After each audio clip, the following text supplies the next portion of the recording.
Listo.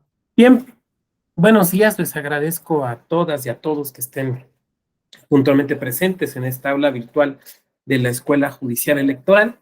En esta sesión que nos toca hoy platicar acerca de lo que le hemos denominado en el programa otras consultas. Eh, la dinámica, bueno, pues ustedes ya la conocen, pedirles que me permitan someter a su consideración una presentación y luego abrir un espacio para los comentarios que ustedes tengan a bien formular y bueno, pues el diálogo que podamos intercambiar. A ver, por principio de cuentas, tendríamos que establecer algunas distinciones, ¿no? Cuando hablamos aquí de otro tipo de consultas, de lo que estamos hablando es de democracia deliberativa. Esto es importante porque de repente los términos nos pueden generar cierta confusión. A nivel federal, y esto ya lo vieron ustedes, simplemente lo voy a citar, no me voy a poner a explicarlo, ustedes ya lo conocen.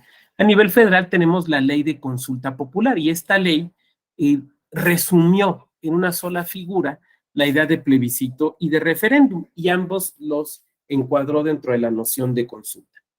Desde luego, esta decisión no es ni lógica, ni racional, y podríamos decir posiblemente ni siquiera inadecuada. Facilita el entendimiento. Pero podríamos formular también un par de objeciones a la terminología utilizada.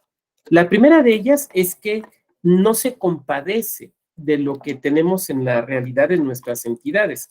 Si bien es una ley federal únicamente de aplicación federal, pues no podemos negar que la mayor parte de la experiencia que tenemos en México acerca de democracia participativa la tenemos directamente en cuestión de lo local. Y en lo local, ¿cómo le hemos venido denominando? Pues plebiscitos y referéndums. Por lo tanto, el utilizar el término consulta popular no es que sea de suyo inadecuado, pero sí genera, digamos, una cierta confusión.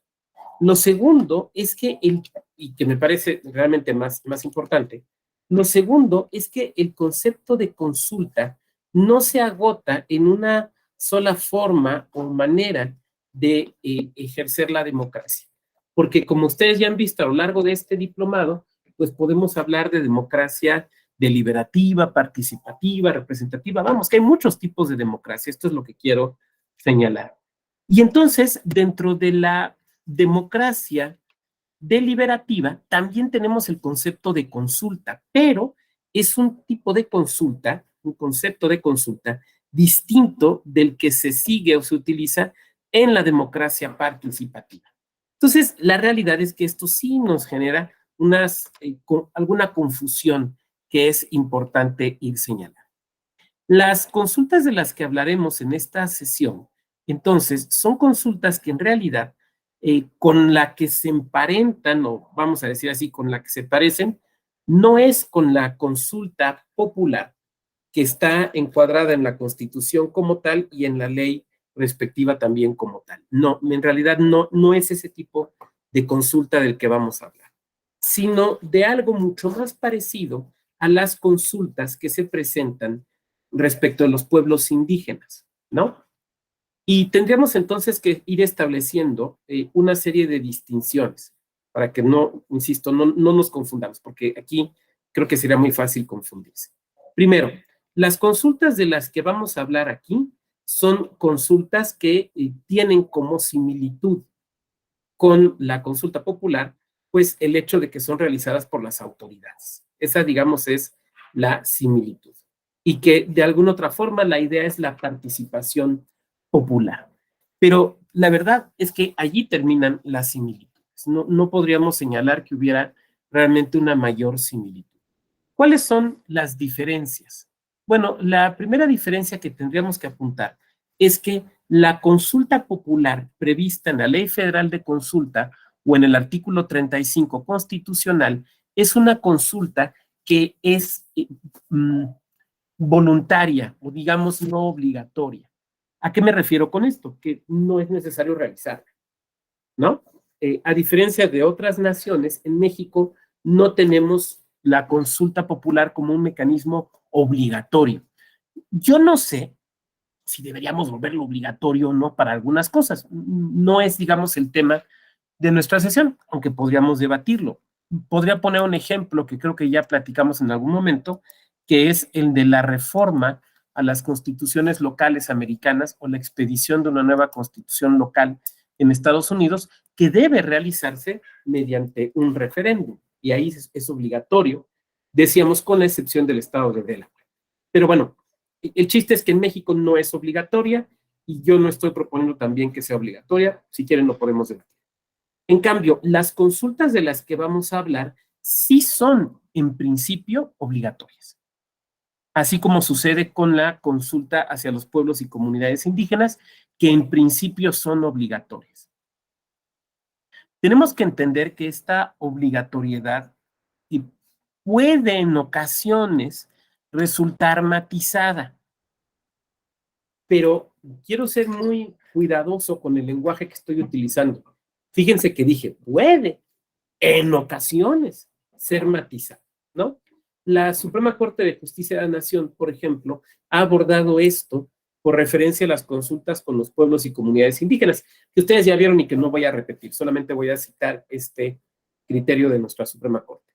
Que si bien es un derecho a la consulta, bueno, esto será cuando se pueda afectar de alguna manera la estructura de la comunidad, la vida social de la misma, sus mecanismos o sus autoridades, el uso de sus recursos. Entonces, pudiera suceder que hubiera casos en los que la consulta no fuera obligatoria. Con otros grupos me parece que pudiera suceder lo mismo. Sin embargo, yo tendría que decir lo siguiente, o yo diré lo siguiente. Primero, que en principio, la regla es que son consultas obligatorias. Esa es la regla. Y como ustedes saben, lo ordinario no se explica, lo extraordinario es lo que se explica. Por lo tanto, si con alguno de los grupos que tienen derecho a la consulta, la misma no se va a realizar, tiene que haber una razón, permítanme decirlo así, reforzada que justifique el por qué no. Dicho de otra manera, si vas a hacer la consulta, pues en realidad no hay mucho problema de justificación. La vas a hacer porque la tienes que hacer, ¿no? Está prevista en tratados, está prevista en la ley, en la Constitución, no hay mucho para dónde hacerse, ¿no? Más bien, donde tiene que venir el refuerzo es cuando no se vaya a hacer. Y la verdad es que, pues ahí lo que te voy a decir es que van a revisar tu decisión con lupa y además probablemente vaya entrando dentro de la noción de categorías sospechosas o alguna otra noción similar que pues haga dudar de que la medida se sostenga. Ahora, en los grupos que veremos, estoy pensando en personas adultas mayores, estoy pensando en personas con discapacidad, estoy pensando en personas que se encuentran dentro del espectro autista, la consulta tiene que ser realizada. Pero eso no quiere decir que solamente se pueda consultar a esos grupos. Por ejemplo, yo no he encontrado, y si alguien de aquí lo ha encontrado, le agradecería mucho que me lo comparta y haré la precisión debidamente.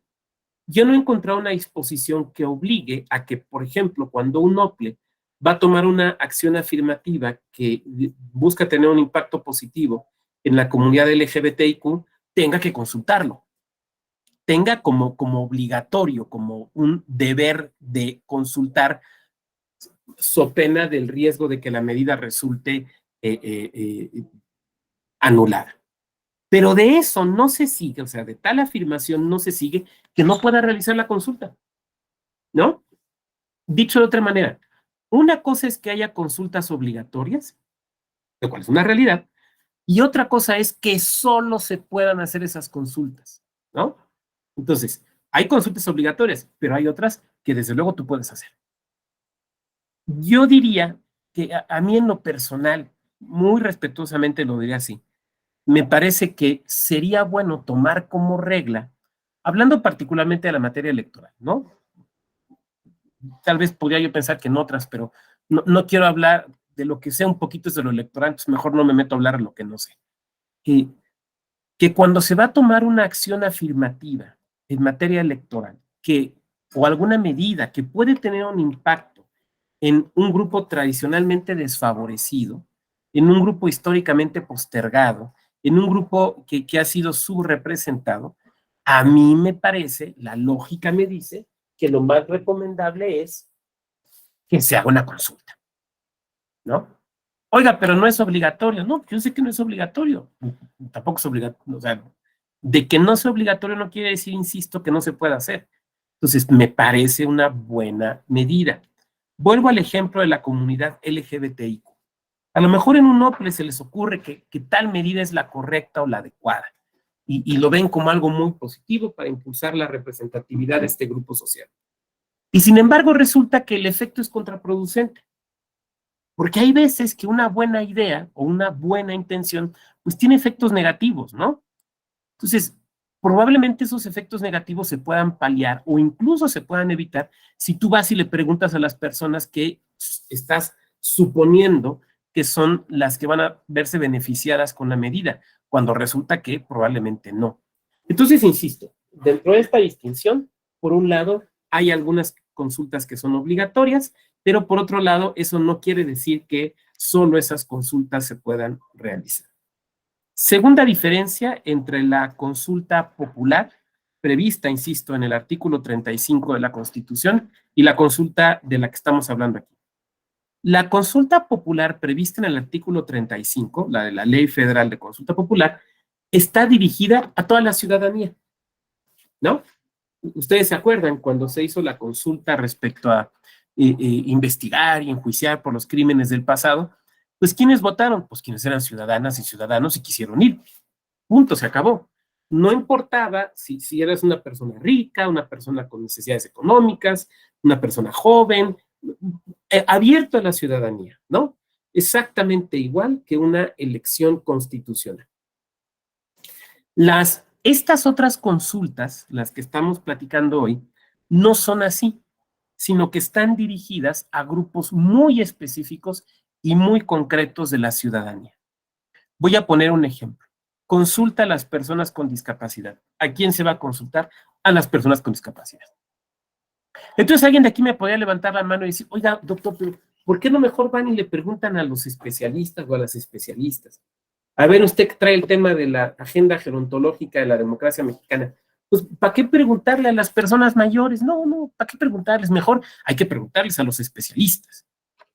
Y entonces yo diría algo, a ver, este diplomado y estas figuras que estamos viendo son figuras de la democracia, no de la tecnocracia, ¿no?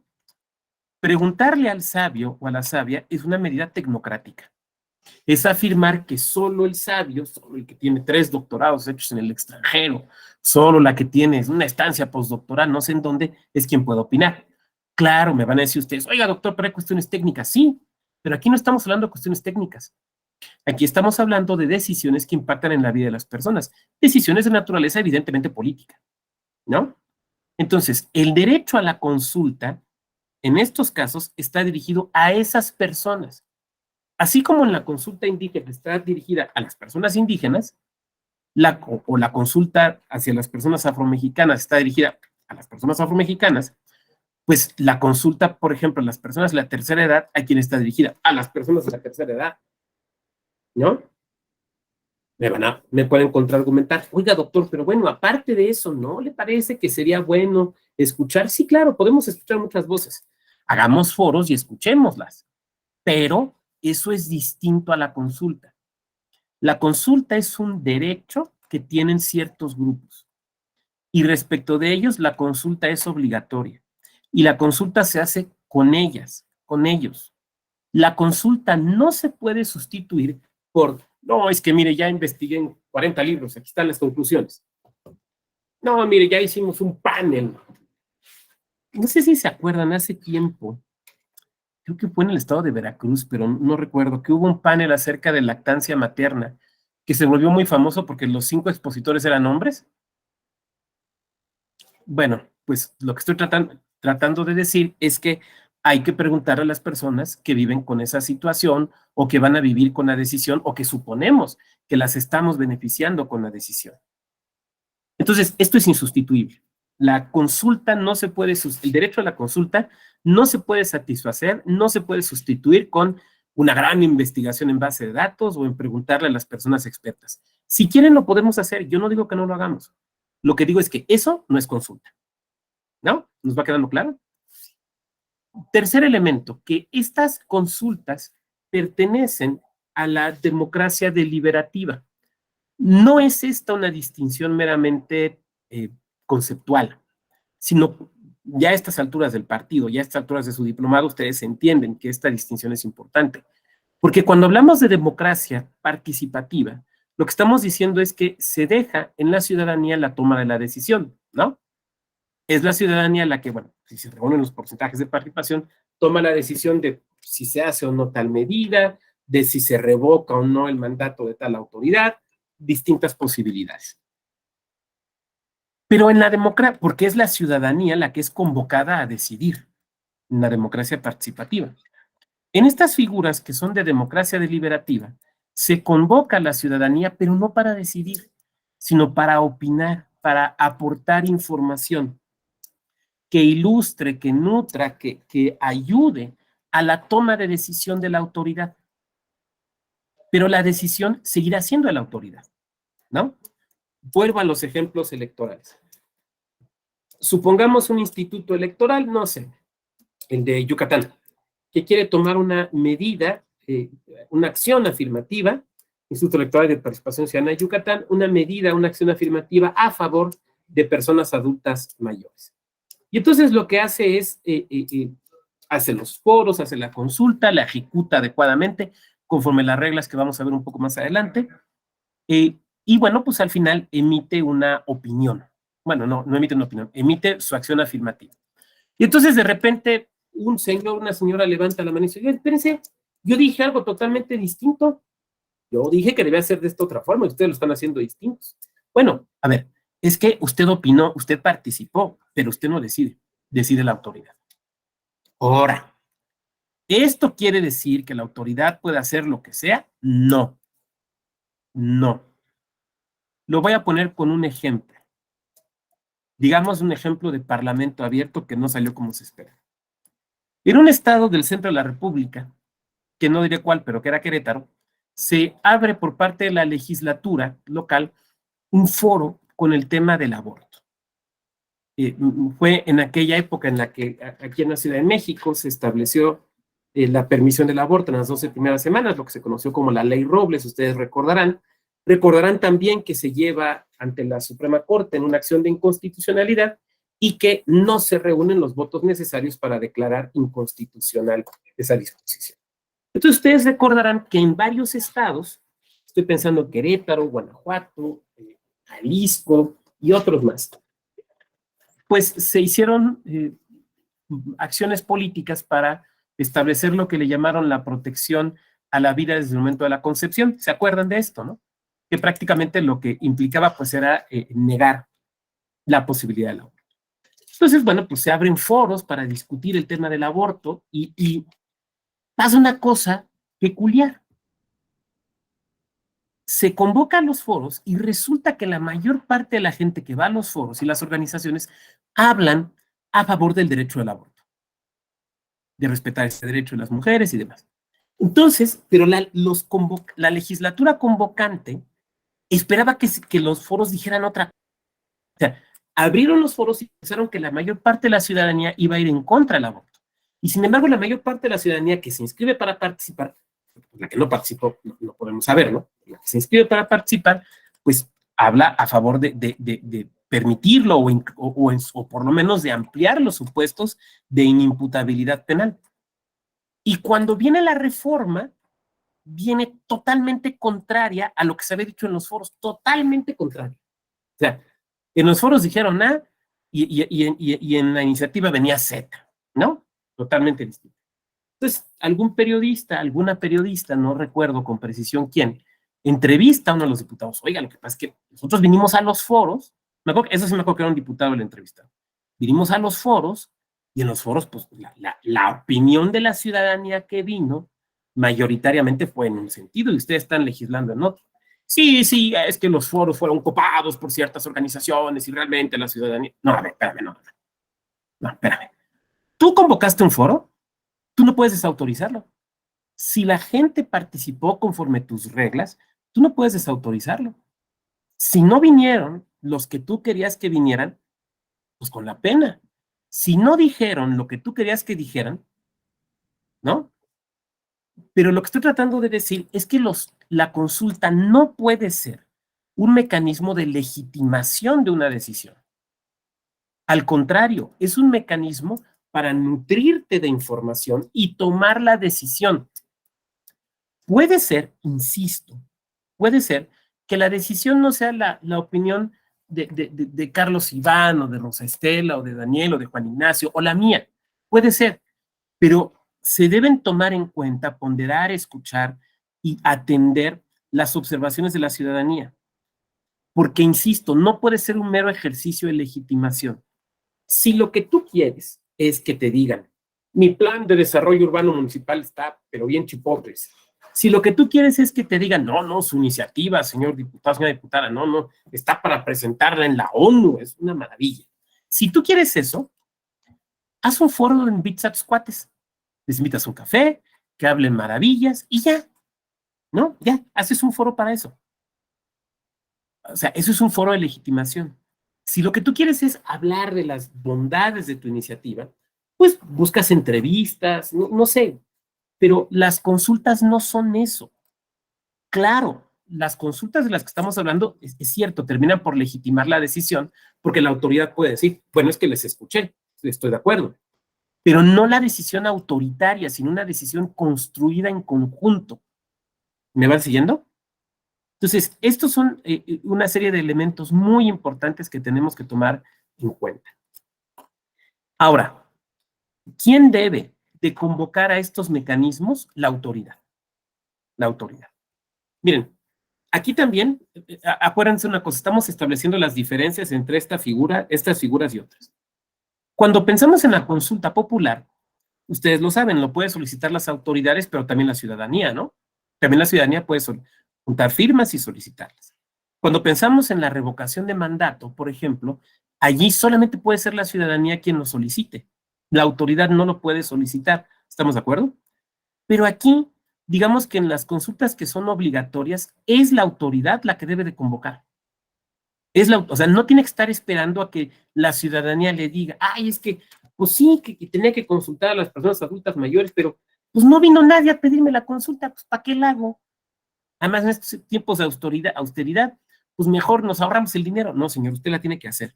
Pues es que no me la pidieron. No se la pidieron, pero usted está obligado. ¿Me van siguiendo? Usted está obligado. Por lo tanto, la tiene que realizar. Claro está, hablando de las consultas obligatorias. Hablando de las otras consultas que no son obligatorias, bueno, pues ahí pudiera suceder que un colectivo, un grupo de personas digan, oiga, OPLE, oiga, instituto, fíjese que pues, sabemos que vienen las elecciones, queremos que se tomen ciertas acciones afirmativas, pero queremos además que nos consulten, ¿no? Ahí sí puede ser que la ciudadanía lo solicite o puede ser que la propia autoridad de mutuo propio lo ordene. Incluso pudiera suceder que hasta un partido lo gestione, ¿no? Pudiera suceder que un partido político, no sé, cuando se estén debatiendo ciertas acciones afirmativas, el propio partido diga, oigan, ¿por qué no consultamos al grupo social? ¿No? Bueno. Hasta esta parte, esta primera parte, voy a cambiar un poquito la dinámica. Hasta esta primera parte, ¿dudas? Esto es muy importante para lo que sigue. ¿Dudas? ¿No? Tenemos un comentario por aquí, creo que es de Daniel. Entonces una vez lo atendemos. Dice Daniel, en la vía de los hechos, hablo de la actualidad, ¿no cree que se está juzgando perversamente y confundiendo temas políticos con disputas partidistas? Bueno, sin hacer una apreciación general y desde luego haciéndome responsable de mi comentario como respuesta personal, porque además la pregunta es personal, ¿no? O sea, la pregunta no fue, oiga, ¿cuál cree que es el criterio? No, sino una pregunta personal. Yo lo que diría es que lo político es aquello de lo que todos debatimos. Lo político es lo público, lo político es de lo que todas y todos podemos opinar. Y que los actores políticos, o sea, las personas que se dedican a la política, se comportan pues como eso, como políticos, como políticas. Me parece que sería un poco racional pedirles que no obren en un sentido político. Eso me parece claro. Y desde luego esto no tiene que ver con ningún color. O sea, lo mismo hace política el azul, que el rojo, que el morado, que el guinda, que el gris, todos hacen política. Y lo mismo hace política el político de izquierda que el político de derecha, ¿no? Ahora, desde luego hay distintas formas de hacerla. Y una manera muy común es pues la apelación al electorado. Y siempre la apelación al electorado va a tener, me parece, salvo que aquí me corrijan, va a tener dos elementos, el elemento racional y el elemento emotivo. Es el elemento emotivo el que muchas veces genera una mayor movilización. A ver, es que pensemos en algo. ¿Por qué voy a salir de mi casa un domingo que juega el América y que me puedo estar echando mis carnitas?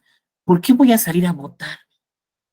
¿Por qué voy a salir un sábado que pues es el día que descanso y en la mañana ahí estoy trapeando y haciendo cosas? ¿Por qué voy a salir a manifestarme? ¿Por qué voy a ir y firmarle, por ejemplo, al compañero Edmundo para que sea candidato independiente? ¿Por qué? Ay, no, qué flojera. Bueno, porque hay algo que nos emociona, que nos habla a la emoción, ¿no? Al ser parte de algo, por ejemplo, ser parte de un cambio o evitar un cambio. O sea, son apelaciones emotivas. Entonces, el lenguaje político siempre va a ser un lenguaje emotivo. Un político que solamente fuera racional, un político que solo hablara a la racionalidad, por más estadísticas, gráficas, investigaciones que nos presente, sería un poco como ver un robot. Y nadie vota por un robot. O sea, necesitamos una movilización emocional. Por eso los políticos apelan a la emoción. Esto, desde luego, digo, no soy experto en psicología política, pero se relaciona también con temas como la imagen, ¿no? O sea, ¿por qué Churchill vestía como vestía y siempre usaba un puro? ¿Por qué Roosevelt nunca dejó que lo fotografiaran con su silla de ruedas?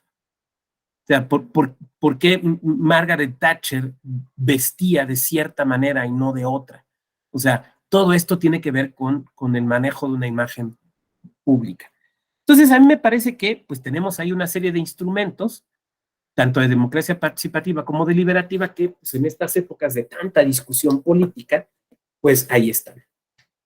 A mí no me espanta, la verdad, la discusión política. Yo la otra vez lo meditaba, estaba pensando en que sí, es cierto, a veces lo decimos de broma, pero creo que es la realidad. Quienes nos dedicamos al derecho electoral nos gusta la mala vida, porque es la chamba del cuetero. O sea, si las elecciones salieron bien, pues a pesar del instituto. Si las elecciones o del órgano electoral salieron mal, pues por culpa del instituto. O sea, si el cohete truena, porque tronó muy fuerte. Si el cohete no truena, porque no tronó. Por ejemplo, quienes nos dedicamos a lo electoral, pues siempre tenemos que estarnos actualizando porque todo cambia, cambian los criterios, cambian las leyes, y encima de todo siempre está la amenaza de que nos vamos a quedar sin chamba, porque te van a modificar la estructura, la van a cambiar, todo el tiempo, todo el tiempo. Sí, sí, por la reforma, pero desde antes. A ver, pregúntenle a los consejeros del INE de 2007, pregúntenle a los consejeros de los OPEs de 2014. O sea, esto tiene muchos años sucediendo, una gran inestabilidad. Yo recuerdo, creo que ya se los platiqué aquí, cuando tomo protesta en mi otra vida como consejero electoral, me decían, felicidades, Vado, ya tienes chamba por 6 años. Y yo decía, depende, primero las impugnaciones, porque siempre te impugnan. Primero hay que brincar las impugnaciones. Bueno, ya las brincaste, felicidades, ya te quedan 6 años. No, ahora hay que ver si no me alcanza una reforma, como le alcanzó a la generación inmediata anterior a la mía. Esto es así. La verdad es que le gusta a uno la vida complicada, ¿no? Pero bueno, si fuera fácil nos dedicaríamos a otras cosas. Bueno, esta sería mi respuesta, Daniel. A lo mejor un poco larga, pero aquí tenemos otro comentario. Marisela López Aldívar, profesor, sobre los efectos de la consulta. Si la población consultada dice no, la autoridad está obligada a respetar ese no para frenar los proyectos que fueron consultados o la decisión de la población consultada es meramente orientativa. Marisela, ¿te refieres, para que a mí me quede claro, te pregunto, Marisela, ¿te refieres a las consultas populares o a las que estamos, o aquellas de las que estamos hablando hoy? A las de hoy. Bien, gracias, Marisela. A ver, eh, mm, es orientativa. La opinión de la ciudadanía en estos casos es orientativa, pero como vamos a ver un poquito más adelante, eso no quiere decir que simplemente la autoridad me vale cheto si las tiro. No, quiere decir que la autoridad tiene que demostrar haber tomado, en mediación tiene un nombre técnico, se llama escucha activa. Vamos a traducirlo. tomado con seriedad las opiniones de la ciudadanía. Tiene que demostrarlo. Esto lo vamos a ver que se puede hacer de muchas formas. Una de ellas, por ejemplo, es en la exposición de motivos. Bueno, sobre esta primera parte, entonces, ¿algún otro comentario? Bueno, entonces, si me permiten, vamos a empezar hablando. Ay, ¿dónde quedó esto? Perdón, déjenme abro. Aquí está.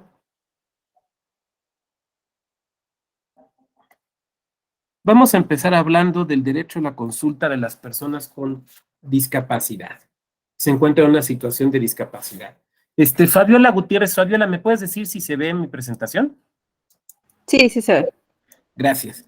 Pues para mí es un reto abordar este tema, entre otras razones porque aquí en el salón pues está Nacho Bilbao, que es un experto en estos temas, pero bueno, pues hay que hacerlo y trataré de hacerlo de la mejor manera. Me voy a brincar esto, ahorita vamos a repasar. Primero, a mí se me quedó muy grabado en una actividad de capacitación justamente sobre este tipo de derechos, que la instructora, una instructora chiapaneca que había trabajado también con el INE, nos decía, mira, es que en realidad, así nos decía ella, no son personas o no somos personas con discapacidad, somos personas que vivimos o que estamos en una situación de discapacidad. Y la explicación que me daba era la siguiente, me decía, es que no es lo único que me define. Por ejemplo, ella tenía una muy profunda discapacidad visual, ¿no? Muy poca capacidad de ver. Me decía, pero esta ceguera mía, dice, no, o sea, yo no soy nada más una persona con casi ceguera, soy otras cosas. Soy una profesora, soy una psicóloga, soy una mujer, soy una conferencista, soy más cosas. Entonces dice, aquí hay que tener cuidado, me decía ella, en no pensar que la discapacidad es lo único que define a la persona. Entonces, cuando decimos personas con discapacidad, mejor habría que decir personas que viven con una discapacidad, que se encuentran en una situación de discapacidad, porque la discapacidad no las define o no las hace, no es lo único que las haga ser lo que son. Eso es lo que quiero decir. A mí se me quedó muy grabado y lo comparto aquí con ustedes. Lo primero es decir que este derecho a la consulta, a este segundo tipo de consultas que ya abordé, empieza a tener en esta materia un anclaje ya convencional. Por favor, ¿quién me puede ayudar a leer esta lámina? ¿Quién quiera? Convención sobre los derechos de las personas con discapacidad. Artículo 4. Obligaciones generales. Los Estados partes se comprometen a asegurar y promover el pleno ejercicio de todos los derechos humanos y las libertades fundamentales de las personas con discapacidad, sin discriminación alguna por motivos de discapacidad. A tal fin, los Estados partes se comprometen a 3. En la elaboración y aplicación de legislación y políticas para hacer efectiva la presente convención y en otros procesos de adopción de decisiones sobre cuestiones relacionadas con las personas con discapacidad, los Estados partes celebrarán consultas estrechas y colaborarán activamente con las personas con discapacidad, incluidos los niños y las niñas con discapacidad, a través de las organizaciones que las representan. Muchas gracias, Marisela. Fíjense qué importante. Es ya una convención internacional, un tratado del cual México forma parte, el que obliga a realizar consultas, el que establece el derecho a que las personas discapacitadas sean consultadas. Así de sencillo. ¿Esto por qué es relevante? Porque si no se les consulta, aparte de que se les agravia porque no se está cumpliendo con un derecho, se puede incluso generar una responsabilidad internacional del Estado mexicano. Así de sencillo y así de grave. Entonces, el ayuntamiento de Chingahuapan, Puebla, que no obedece este mandato, le puede generar una responsabilidad al Estado mexicano. El OPLE de, no sé, de la Ciudad de México, que no atienda esto, le puede generar una responsabilidad al Estado mexicano. ¿Por qué? Porque esto ya está en un tratado internacional. Porque esto se tiene que atender desde un tratado internacional. Esto es así de sencillo. Digo, así de sencillo y así de complejo. Ahora, aquí tenemos que observar varias cosas. Las condicionantes que nos pone para la consulta dice, consulta estrecha. ¿Qué deberíamos entender por consulta estrecha? A mí me parece que lo que tenemos que entender es una consulta real, ¿no? Demostrable, donde hayan participado estas personas. Y vamos a ver que un poco en ese sentido va la idea de la Corte. Y dice que incluso se podrá hacer por conducto de las organizaciones que las representan. Eso quiere decir que, por ejemplo, si convocamos a una consulta para decidir una acción afirmativa y convocamos a las organizaciones de personas que viven con una discapacidad, ¿solamente tenemos que escuchar a las organizaciones? Claro que no. Podría llegar una persona que vive con una discapacidad, pero que no está federada, que no está incorporada en alguna organización y participar. Y nosotros no le podríamos decir no porque no estás organizado. A ver, te vamos a dejar participar, pero dime a qué organización perteneces. No, pues no pertenezco a ninguna. Ah, no, porque dice el convenio que solamente por medio de las organizaciones. No, a ver, aquí no hay que entenderlo como algo exclusivo. Entre otras razones, porque a diferencia de otros países donde el federarse o el agruparse o el colegiarse es obligatorio, en México no lo es. En México no lo es. O sea, no todas las personas adultas mayores tienen que darse de alta en el INAPAN, por ejemplo. Entonces, no se puede entender en ese sentido. Voy a dejar de compartir un momento, porque les quiero platicar algo. En las versiones anteriores de este diplomado, creo que fue en la primera versión que lo corrimos, me acuerdo mucho de un comentario que me hicieron en clase que fue el siguiente. Estábamos pues todavía muy en plena pandemia, ¿no? Ya ven que ahora estamos entre que sí, entre que no, entre que ya no sabemos si lo que nos dio fue gripa, COVID, influenza o una mezcla de todo o algo nuevo. O alguien se comió otro animal que no se debía comer y ya no sabemos qué pasó. Bueno, entonces, ustedes recordarán que en muchas ciudades, yo diría que en la mayoría de las que me ha tocado ir, pero en muchas ciudades de México, se tomó la decisión de para permitir que abrieran los restaurantes, reactivar económicamente, que las personas que trabajan en los restaurantes tuvieran ingresos, propinas y todo esto, se permitió abrir los restaurantes y que utilizaran parte de la banqueta de las calles. ¿Sí se fijaron? Pasó en la Ciudad de México, pero pasó en muchos lugares. Entonces, uno decía, bueno, yo decía, es una buena medida, porque, bueno, pues a lo mejor sales a echarte una tortita, sales a comer algo y no quieres estar adentro porque maldito bicho y el de junto ya tosió. Entonces, abierto, ¿no? Porque circula el aire. Entonces uno dice, oiga, pues es una muy buena medida. Y entonces me acuerdo que en este diplomado, insisto, en estas versiones, alguien me hizo el comentario, sí, pero no le preguntaban a las personas que viven, por ejemplo, con una discapacidad motriz, que les es difícil pasar. Porque pues ahora resulta que no les dejan banqueta, o que les dejan un pedacito de banqueta y no pueden pasar con la silla. Y entonces uno dice, tiene un punto. Es una medida que impactó en un grupo específico, probablemente, no estoy diciendo que todos los casos, probablemente sin escucharles, sin preverlo. Entonces alguien de aquí podría decir, oiga, doctor, pero pues es que hay que ponderar y la cuestión económica y estas gentes que no tienen trabajo. A ver, yo no estoy diciendo que las medidas no se puedan tomar. Lo que estoy diciendo es que el derecho a la consulta te sirve para tomarlas de mejor manera. Porque la discapacidad, como vamos a ver, tiene un componente esencialmente social, mucho más allá de la persona. Entonces, la sociedad y quienes gobiernan la sociedad deben escuchar para tomar la decisión. A mí me parece, insisto, por eso lo cito así, el ejemplo no es mío, ojalá me acordara el nombre de quien lo trajo a colación, pero la verdad es que a mí me pareció un espléndido ejemplo de esto que estamos platicando. De igual manera, tenemos todavía un tratado internacional más específico, porque este es, digamos, para todo el mundo, ¿no? Este ya es para América Latina. Entonces, Fabiola, si estás desde una computadora, ¿me puedes ayudar a leer lo que viene aquí, por favor? Convención Interamericana para la Eliminación de todas las formas de discriminación contra las personas con discapacidad. Artículo 3. Para lograr los objetivos de esta convención, los Estados partes se comprometen a 1. Adoptar las medidas de carácter legislativo, social, educativo, laboral o de cualquier otra índole necesarias para eliminar la discriminación contra las personas con discapacidad y propiciar su plena integración en la sociedad, incluidas las que se enumeran a continuación, sin que la lista sea taxativa. A.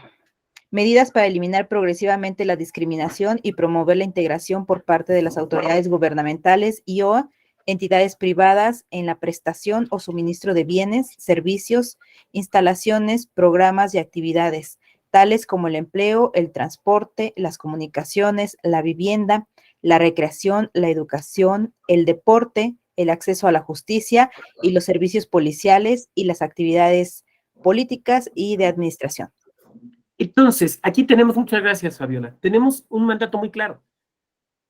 Las autoridades, los estados parte, las autoridades, los estados parte, están obligados a propiciar la participación política de las personas con discapacidad. Esta es una declaración muy potente porque impacta en muchísimos puntos. Por ejemplo, en el acceso al voto. Bueno, ya ni siquiera en el acceso al voto, siquiera en el acceso al trámite para una credencial para votar con fotografía. ¿Cuántas veces ustedes recordarán módulos, creo que ya no es así, módulos del INE que estaban en un segundo piso?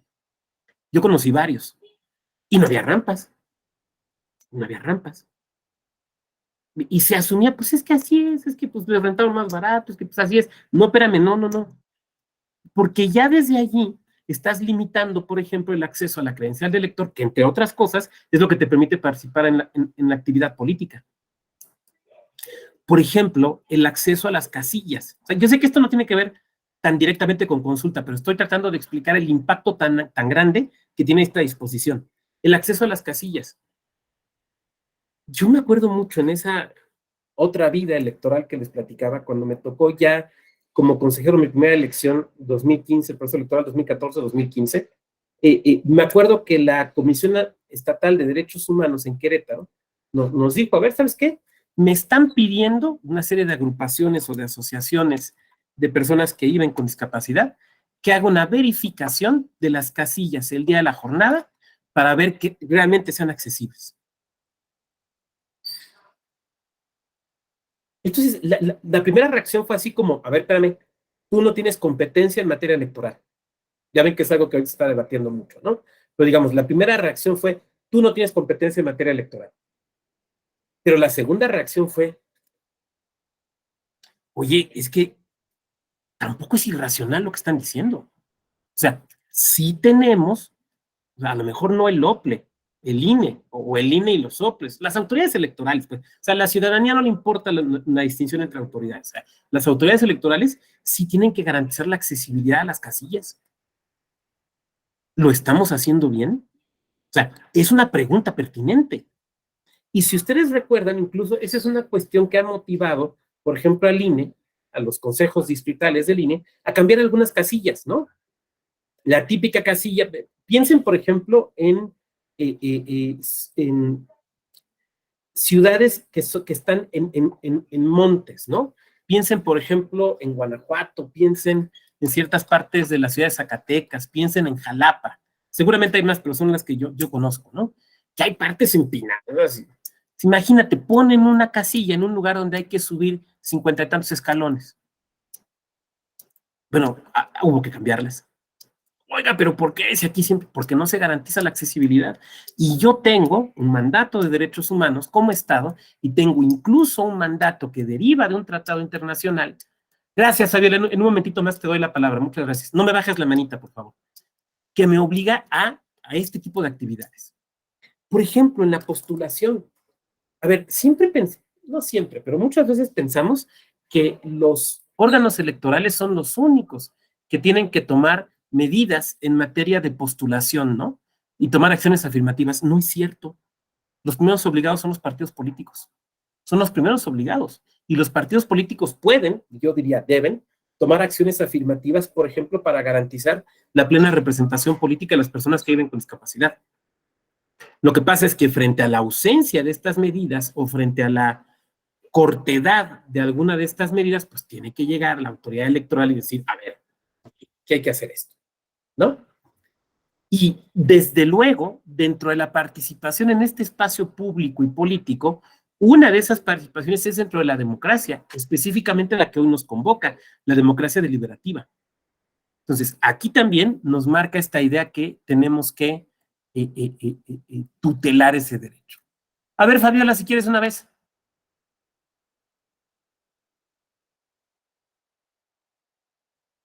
Tu micro, porfa. Ok, vivo en el Estado de México y me ha tocado ser parte del Consejo Distrital, que es quien ubica las casillas. En el Estado de México se ubican a pie de calle, es decir, en las banquetas. el Estado de México cuenta pues con una infraestructura poco accesible para las personas con discapacidad y es necesario pues colocar las casillas ahí, pero el requisito de que sea accesible no lo cubre, simplemente porque las calles no están pavimentadas, ¿no? Efectivamente, el ejemplo de que viven en un cerro, pues no nos vamos tan lejos, quizá en la Ciudad de México esto sería impensable, pero aquí en el Estado de México, en Los Reyes, en Chalco, en Chimalhuacán, hay cerros, y hay cerros donde inclusive ni siquiera hay acceso a Internet y no estamos tan lejos de la ciudad, no es una población alejada de la urbanización, digamos. En el caso de Ecuador, por ejemplo, a mí siempre me ha llamado mucho la atención el voto en casa. El voto en casa es una medida que se ha implementado para justamente proveer de la posibilidad de ejercer este derecho a las personas con discapacidad. Para las personas que así lo desean, se va a su casa para que puedan emitir el voto desde su casa. En esta pandemia no se ingresó a los domicilios, pero sí se hizo al exterior. Personas que así lo desean con un 75% de poca posibilidad de no poderse mover, o personas mayores de 50 años que así lo hayan decidido y así se les respeta su derecho a la participación. Me estoy imaginando una consulta para las personas con discapacidad que pueda ser por internet, es viable, quizá lo hacen desde su casa, pero si no, se le pediría lo mismo, acudir a una casilla, una mesa receptora de opinión, a emitir, ¿no? A favor o en contra de alguna medida o su opinión claramente. ¿Cómo lo podrían hacer si la movilidad del cuerpo no se los permite, si las vías de acceso son casi imposibles? Es más, recuerdo por ahí una fotografía donde decían que se estaba subiendo un paquete electoral a un taxi, cuando no era así. Lo que se hacía es que la persona con discapacidad se bajaba del taxi y ahí se le acercaba la mampara móvil para que pudiera emitir el voto. Sin embargo, las personas, pues cuando es época de elección, toman estas fotografías y pues generan una infodemia gravísima, ¿no? Bueno, este sería como un ejemplo para este tipo de, el caso de emitir una opinión con personas con discapacidad, de personas con discapacidad. Gracias, Fabiola. Tú traes a cuenta algo que es importantísimo, que no se nos debe perder de la cabeza. Miren, a veces es muy cansado ser federalista porque todo el tiempo las posturas más bien son justamente las contrarias, ¿no? Pero bueno, a ver, claro, es que México es muy distinto. México es muy diverso, cada entidad es muy diversa. O sea, estoy seguro que en el Estado de México no es lo mismo votar en Valle de Bravo que votar en Los Reyes. Yo conozco Los Reyes y pues sí, me parece que es distinto que votar en Valle de Bravo. Pero pues a lo mejor alguien que vive en Polanco, no, paps, ¿qué te pasa? O sea, siempre tengo señal, o sea, pues, hay que votar por internet, ¿no? O sea, que todo sea por internet, ¿no? Salte tantito del Starbucks de Polanco, ¿no? Les voy a poner un ejemplo. Aquí, la Escuela Judicial Electoral. Estamos en Coyoacán, cuando quieran vénganos a visitar, nomás nos avisan para invitarles un cafecito. Cuando agarro hacia Río Churubusco, hay partes donde no tengo señal de celular. En la Ciudad de México. Oaxaca, quiero poner un ejemplo, Oaxaca. ¿Saben cuál es la cobertura? ¿Cuántas personas en Oaxaca, 2022, tienen acceso al Internet? El 29%. El 29%. O sea, más del 70% de las oaxaqueñas y oaxaqueños no tienen acceso al Internet. Entonces, por ejemplo, ¿está usted en contra entonces de los mecanismos, o sea, la cuestión electrónica? No, estoy a favor. Lo que pasa es que hay que entender nuestras realidades, ¿no? No siempre, no en todos los casos.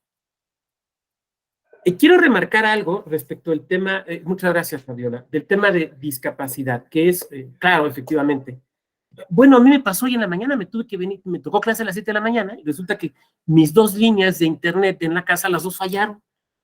En la Ciudad de México, me tuve que venir aquí, ahora, afortunadamente aquí hay, pero imagínate, o sea, con esto no estoy diciendo, ay, pobre doctor Vago, no, lo que estoy diciendo es, uno puede resolverlo, pero hay quien no, la mayoría no lo puede resolver, eso es lo que estoy tratando de decir.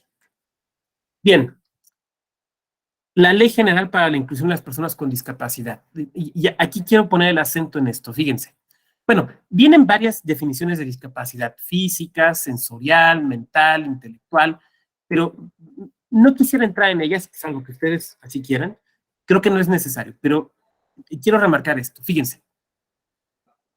Discapacidad. Quien me pueda leer nada más la fracción novena. Quien nos pueda leer solo la fracción novena, la primera. Es la consecuencia de la presencia de una deficiencia o limitación en una persona que al interactuar con las barreras que le impone el entorno social pueda impedir su inclusión plena y efectiva en la sociedad de igual manera, en igualdad de condiciones con los demás. Gracias, Juan Ignacio. A ver, aquí está la clave. Estamos en presencia de un tema que tiene que ver con igualdad. Y la igualdad, a esta altura del partido, ustedes ya lo saben, no puede ser meramente formal. O sea, no basta con que nosotros digamos, pues dice la cuestión que somos iguales, entonces ya somos iguales. No. Sino que tenemos que llegar a una igualdad material. Entonces, una autoridad electoral, un juez, una jueza electoral, no se puede conformar con que os dice la ley que iguales. No. Eso, digamos, permítanme decirlo así, eso es muy México 1970, ¿no? O sea, eso ya no. Tenemos que lograr la igualdad material. Y la igualdad material quiere decir que en la realidad sí seamos iguales, no en la mera declaración formal. La discapacidad, en esta forma que lo estamos entendiendo, que tiene que ver con el entorno, genera una desigualdad. Por lo tanto, lo que se debe buscar es evitar esa desigualdad. En el fondo de eso se trata, ¿no? Se trata de, ni siquiera diría yo paliar, sino acabar con esa desigualdad. Así de sencillo. Por eso, fíjense qué interesante es la definición legal de discapacidad. Tiene dos elementos. Dice, es la consecuencia de la presencia de una deficiencia o limitación en una persona. O sea, este es un elemento personal, que puede ser física, sensorial, mental, intelectual, ¿no? Física, la incapacidad de mover las piernas y trasladarse autónomamente de un lado a otro. O sea, esa es una situación de la persona. ¿Por qué causa? No lo sabemos y creo que no es relevante. Fíjense, pero fíjense lo que dice. Que al interactuar con las barreras que le impone el entorno social, la discapacidad entonces tiene un elemento social. La persona tiene una limitación o una situación específica y concreta, pero es el entorno social el que al no atender a esa circunstancia le limita la integración. Vuelvo al ejemplo que puse hace un rato, los restaurantes tapando las calles, tapando las aceras. Entonces, una persona que no puede mover sus piernas, que se traslada mediante una silla de ruedas, bueno, pues esa es una situación. ¿Qué debería garantizarle el Estado? Diríamos incluso más ampliamente en nuestra sociedad, que pueda moverse de un lado a otro. Pero resulta que no. ¿Por qué? Porque ahí pusieron unas mesas. Es que la reactivación económica, sí, a ver, pero me estás afectando un derecho. Alguien de aquí me planteaba, oiga, hay que ponderar, sí, ahorita lo atendemos. Pero ahí está esa limitación. Otros casos que han sido, por ejemplo, quienes anden en Twitter lo habrán visto que es constante, ¿no? O sea, la persona que necesita, por una circunstancia de este tipo, un perro de compañía y que, por ejemplo, no le permiten subir al transporte o la sacan de un lugar. Es que no se permiten mascotas. A ver, güey, no es mi mascota. Es un elemento que yo necesito para interactuar. No, pues es que no se puede. ¿Me van siguiendo? Entonces, fíjense cómo allí ya no es la persona, es el entorno quien la está limitando, ¿no? Es el entorno quien la está limitando. Entonces, aquí el tema es, ¿cómo le llama aquí? Esas barreras que pueden ser físicas, pero que pueden ir más allá, o sea, pueden ser jurídicas, pueden ser de falta de políticas públicas, pueden ser muy diversas. Esas barreras no son de la persona, son del entorno. ¿Y qué tenemos que hacer? Eliminarlas, ¿no? Ahora bien, aquí es donde entra justamente el tema de la consulta. No quiero irme por cada una de ellas, ahí están en la ley. Si quieren en las preguntas las abordamos, pero creo que no sería necesario. Pero bueno, pueden ustedes observar. Es cierto, hemos tomado en México algunas medidas válidas, tal vez sería el término, para ir, para atender esto, ¿no? Y entonces, pues tenemos, por ejemplo, en lo electoral, la mascarilla braille, ¿no? Tenemos la mascarilla braille. En 2000, debe haber sido 2011. Sí, en 2011. Pues yo trabajaba en un instituto electoral y era coordinador de asesores de todos los consejeros. Y entonces una consejera me pasa un escrito de una organización que proponía tener que se imprimieran boletas en braille. Y me dijo, oye, Vado, me parece una buena idea, a ver, chécatela, ¿no? La llevé y me la puse a estudiar. Pero concluimos que era una mala idea. ¿Por qué? ¿Por qué? Me dice, oiga, doctor, yo no vi su dictamen. No, pero por criterio. O sea, ¿por qué creen que era una mala idea? ¿Por qué es una mejor idea la mascarilla braille que la boleta en braille? Adelante, Rosa.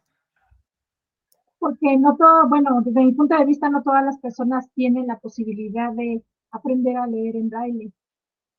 Bueno, desde luego sí, ese sería un primer elemento. Muy bien. ¿Qué otro, aparte de lo que nos dice Rosa? Uno que atenta contra los principios del voto. Dice Carlos Iván por la impresión. Bueno, sí, hubiera generado un costo importante, porque además no cualquiera te lo puede imprimir, pero bueno, digamos que los derechos tienen costo y habría que asumirlo, pero algo que atenta contra los principios del voto o que pone en riesgo los principios del voto. La secrecía. Miren, voy a poner un ejemplo. Déjenme, para ponerlo, necesito un folder. No tengo folders a la mano. Vale. ¿Cómo funciona la mascarilla braille? Ustedes saben, es como una especie de folder, como una especie de sobre, donde se mete la boleta. Y se puede leer táctilmente las distintas opciones, porque están impresas en la mascarilla, pero se vota sobre la boleta. ¿Estamos de acuerdo? Después se saca la boleta y se deposita la boleta en la urna. Muy bien. La impresión braille no está en la boleta, está en la mascarilla. ¿Estamos de acuerdo? Entonces, al momento de realizar el escrutinio y cómputo de los votos, ¿yo puedo saber con la boleta quién usó la mascarilla? No. Entonces se tutela la secrecía del voto. Pero supongan que tenemos las boletas en braille. Solo una persona de la que llega a la casilla sabe utilizar braille y la usa para votar. Ya supimos por quién votó, ¿no? Estamos poniendo en riesgo. Ahora me van a decir, oiga, doctor, pues a lo mejor nomás no es una, mejor son dos. Ya, bueno, hay un 50%. Es mejor medida la mascarilla, ¿no? O sea, lo malo sería no tener nada, pero a lo que voy es que es mejor medida la mascarilla. O sea, este es de los casos donde vale la pena, o sea, lo que parece una buena idea de principio, hay que darle una vuelta, ¿no? El cancel modular electoral, que ya lo citó hace rato alguna de las compañeras, esto que decían de lo del taxi, ¿no? Sí, para permitirle a la gente poder votar, pero estando cubierta, ¿no? O sea, para que no se vea por quién está votando. El famoso clip sujetaboletas, ¿no? Que también para aquellas personas que tienen ciertos problemas con, digamos, temblores de manos y demás, pues les ayuda. El sello X. ¿Han visto el sello X? Yo lo conocí en el Instituto Electoral del Distrito Federal en ese entonces, ¿no? Y que es, bueno, este es un borrador, pero hagan de cuenta que es un sello que trae aquí una X, se entinta y sello, ¿no? Y ¿cuál era la ventaja? La ventaja es que tenía una cinta que se podía ajustar, por ejemplo, a las personas que no tuvieran manos, sino que tuvieran un muñón, pueden votar. O aquellas personas que teniendo manos, tienen alguna condición que les hace que las mismas tiemblen y que podrían provocarle anular, sin quererlo, anular su voto, son algunas medidas. Pero la verdad es que son pocas, ¿no? Son pocas. Es cierto, ya en las elecciones pasadas se hizo un ejercicio piloto en Aguascalientes, ¿no? Para permitir el voto de personas que se encuentran en este tipo de problemas, pero pues todavía es un ejercicio piloto, ojalá se vaya extendiendo. Y esto creo que tiene que ver básicamente con un temor del legislador, tengo que decirlo así, y no lo etiqueto con colores, porque los mecanismos ya hay, ¿no? Tenemos el voto electrónico, que lo ejercen nuestros compatriotas desde el extranjero, se puede hacer también desde México. Ahora me dirán ustedes, oiga, Usted misma acaba de decir hace rato que el Internet no jala en todos lados, está diciendo el voto electrónico. Bueno, esa es una posibilidad, pero aquí citaba, creo que fue Fabiola, el caso de Ecuador. A mí me gusta mucho ese modelito de Ecuador, ¿no? Van a la casa de la persona que vive con una discapacidad o una situación de este tipo y se le recibe el voto. Oiga, doctor, pero no le parece que, a ver, que vayan, que los acompañen representantes de los partidos. Bueno, pero pues nada más va a votar uno, entonces vamos a ver por quién votó. No, pues que se haga por distrito. Y así recogen 5, 10, 15, 20, 40 votos, ¿no? Entonces sí se tutela la secrecía, sí hay la posibilidad de la supervisión por parte de los partidos políticos, o sea, todo esto. Ay, pues es que quién sabe en qué carro se vayan los funcionarios, que se vayan en el mismo todos, ahí apretados como coches sardinas, si quieren ir viendo. Lo que estoy tratando de decir es que hay formas, hay medidas, hay mecanismos. Ahora hemos pensado también, cuando el INE ha implementado, por ejemplo, esto de las casillas en los hospitales, ¿no? Pues también es otra buena medida. A mí me parece que como sistema electoral, no estoy hablando de ninguna autoridad en particular, estoy hablando de todo el sistema, la verdad es que me parece que hemos sido un poco flacos en estos temas. Bueno, voy a dejar de compartir esta presentación porque quiero someter a su consideración otra. Miren. Ahorita vamos a hablar en un momento más sobre cómo debe hacerse, pero ahorita solamente quiero mostrar algunos de los grupos que tienen acceso o que tienen este derecho a la consulta, ¿no? Por favor, todo lo que estoy diciendo aquí no me lo tomen como crítica hacia una autoridad, no va hacia allá, y menos a una autoridad electoral. Más bien, lo que estoy diciendo es que como sistema electoral hemos fallado. Me voy ahora al grupo de las personas adultas mayores, que son 60 y más. Esas son las personas adultas mayores. Habría que decir aquí varias cosas. Lo primero es que no podemos caer en el estereotipo. Por favor, no les vayan a decir abuelitos, ¿no? Abuelitos o abuelitas. No son abuelitos o abuelitas. Me enoja mucho cuando ve uno las notas, ¿no? Se murió un abuelito. ¿Y usted cómo sabe que era abuelito? Ay, pues es que era de la tercera edad. ¿Y que todas las personas adultas mayores son abuelas? No. Pero además, a ver, no somos seres unidimensionales. Así como a una persona no la define solamente su incapacidad, a una persona no la define solamente su edad, ¿no? Entonces, ahí es que es abuelito. Además, perdón, pero han cambiado la forma de vida. O sea, antes pensabas en tu abuelita o en una abuelita que era abuelita, y ya a los 50, 55 la pensabas en la mecedora, ahí tejiendo con la mañanita en las piernas porque le daba frío, un gato y enfrente las fotos de todos los de la familia que ya se fueron, ¿no? Y te platicaba, ay, es que cuando tu tío Lamberto vivía, esa era la imagen, ¿no?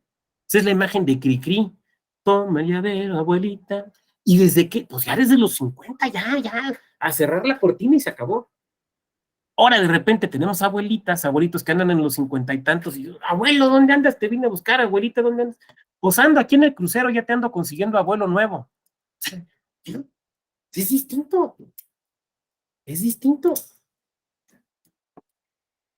De repente te encuentras personas adultas mayores en el gimnasio ahí jalando, que dices, yo intento levantar la mitad de lo que está levantando y me descoyunto, ¿no?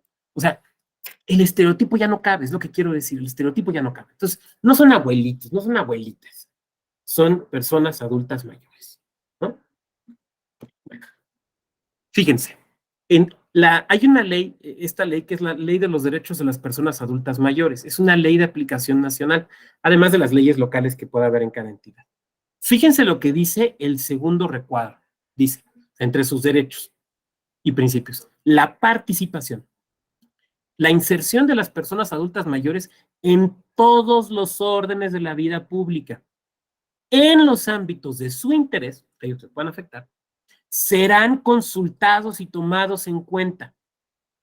Asimismo, se promoverá su presencia e intervención. Fíjense cómo está redactado. No dice, pues ahí si les pueden preguntar. Pues ahí si te encuentras un abuelito lo cuestas. Pues ahí si hay lana. Fíjense. En los ámbitos de su interés serán, o sea, está redactado como obligación, serán consultados. Punto. Así es que consultar. Oiga, los tienes que consultar. Pero lo tienes que consultar. Los tienes que consultar. Los tienes que consultar. Insisto, esto no se sustituye con entrevistar a un geriatra. No, no, mire, yo ya hablé con una gran gerontóloga que estudió en la universidad no sé dónde carambas. No, les tienes que consultar. Esto no se sustituye. No se sustituye. Hablando de las mañanitas, ya el que se tiene que tapar el pecho porque si no se enfría soy yo. Entonces me quito la chamarra, pero no me quito la bufanda. Pero bueno, entonces, derecho a la consulta. Miren. Ahora,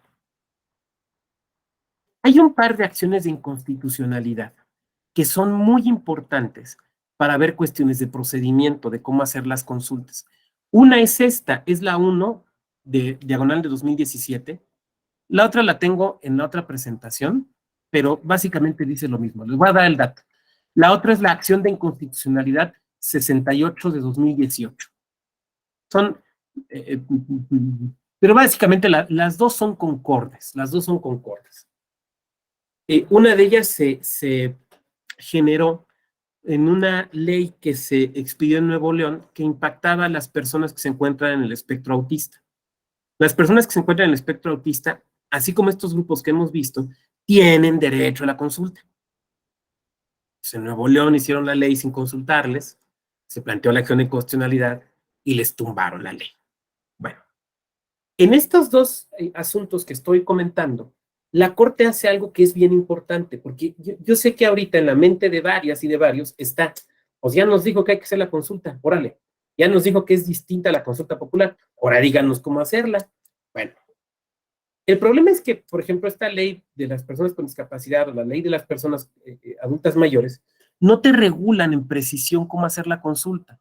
Entonces, si el compañero Oscar Vázquez es el secretario ejecutivo de un OPLE que tiene que hacer consulta, o la compañera Marisela López es la consejera presidenta de una comisión que está trabajando estos temas, me van a decir, ¿cómo la hago? Porque la ley no me dice. Bueno, la ley tal vez no te diga, pero las acciones de inconstitucionalidad que he citado te van señalando algunos elementos que tienes que tomar en cuenta para hacer bien la consulta.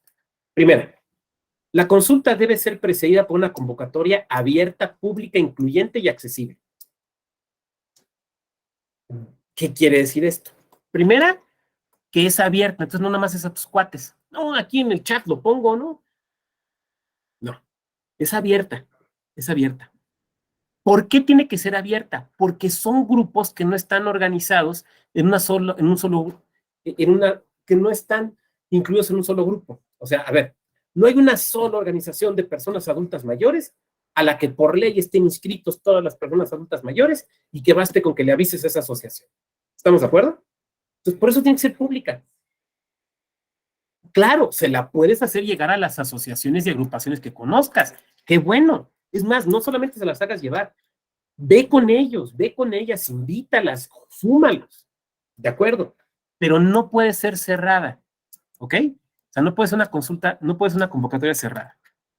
Incluyente y accesible, esto se define según el grupo social, el grupo al que va la convocatoria. Voy a poner un ejemplo. La mayor parte de las veces, pues, con esto de la astringencia presupuestal, la mayor parte de las veces lo que decimos es, pues, ¿cómo le hago para promover la consulta, no? ¿Qué es lo más barato? Pues la página del instituto, ¿no? Esa es la que nos sale más barata.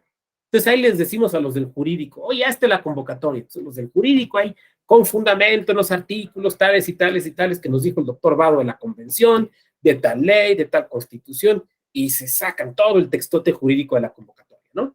Entonces lo mandan con los compañeros y las compañeras de comunicación social y ahí le ponen una imagen atrás para que se vea bonito. Entonces suben la convocatoria a la página. Ya, pues ahí está. Ya estamos haciendo la convocatoria pública, abierta, incluyente que dice la Corte. No, ni madres. Perdónenme el tecnicismo. ¿Te ha pasado que te metes, por ejemplo, a ver una convocatoria y es una imagen PDF que cuando la quieres ampliar se pierde? Perdón, eso no está bien hecho. Ay, es que yo pensé, pues no ande pensando. Tome los diplomados de la EGE y va a ver que no es nada más de andar pensando. No, eso está mal. A ver, haces la convocatoria para una consulta para personas con debilidad visual. Ok. Tu página es amigable. Porque tú no puedes decir, pues hay que se las lean. No, güey, ni madres. No. ¿Te fijas? Bueno. Por poner un ejemplo, pero vamos a otro ejemplo. Vamos a hacer la consulta para personas adultas mayores. Hay que subirle a internet. Y yo te diría, datos, los últimos datos de la Asociación Mexicana de Internet de este año, pues, nos señalan que el 42% de las personas que no usan internet son personas de 55 años o más. Oiga, pero yo veo que mi abuelito, sí, a lo mejor tu abuelito es Bill Gates y es bien tecnólogo, pero las cifras nos dicen que no todo el mundo usa, sobre todo las personas adultas mayores, son las que suelen no usarlo.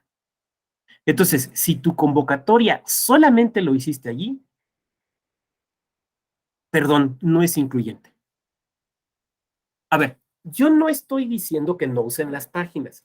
Hay que usarlas, hasta por mandato de transparencia. Lo que estoy diciendo es que eso puede no bastar. ¿Me van siguiendo? O sea, eso puede no bastar. Oiga, doctor, entonces, ¿qué hay que hacer? ¿Qué más hay que hacer? Pues no sé. Probablemente en programas de radio, probablemente en entrevistas, probablemente hay que ir a Venga la Alegría o el programa que sea en la mañana, probablemente en podcast, o sea, acercarte con asociaciones, con agrupaciones, probablemente haya que hacer más cosas. Y ojo, todo esto lo tienes que ir documentando, porque cuando te impugnen tu medida por no haber hecho bien la consulta, ¿quién tiene que demostrar que hizo bien la consulta? Tú. Todo esto lo tienes que ir documentando. Vuelvo al ejemplo de Oaxaca. Pues hagamos la consulta por internet, es lo más fácil, lo más rápido. Oye, papá, el 71% de la población no tiene acceso a internet. Ay, es que acá en Polanco, pues haz tu consulta de Polanco, pero no pienses en hacerla igual en la Ciudad de México. Igual en Oaxaca, perdón, pero no. Alguien de aquí me podría pensar, bueno, pues para el doctor va a ser bien fácil decir esto, pues está ahí en un cubículo, se ve que no tiene experiencia más allá, es meramente académico. Y yo les diré, claro que tengo experiencia en calle. Fui encuestador del INEGI. O sea, yo sé lo que es andar en la calle, en el rayo del sol, que te echen el perro y que te echen el perro del que muerde.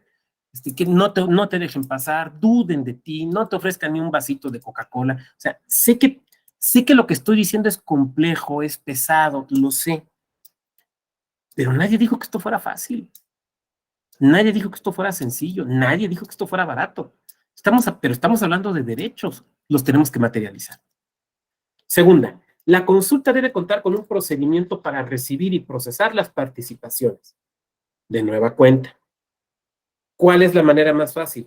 Mándanos tu opinión a tal correo. Bueno, puede ser una opción, pero no todo el mundo tiene correo electrónico. Entonces, alguien me levanta la mano y me dice, oiga, doctor, usted está bastante desactualizado. Ya no se usa eso de los correos electrónicos. Ahora utilizamos Google Forms. Es muy fácil el Google Forms. Ahí rápido, doctor. Y yo diría, bueno, sí, claro que lo conozco. ¿Todo el mundo tiene acceso a Google Forms? ¿Todo el mundo tiene acceso a Internet? ¿Todo el mundo lo entiende? Entonces, probablemente haya que pensar en otras maneras. Porque además depende cómo vas a hacer la consulta. Por ejemplo, ¿la vas a hacer con mesas de trabajo? Que es una opción, bueno, está muy bien. Entonces, ¿vas a pedir que te entreguen antes las participaciones o se van a poder entregar al momento?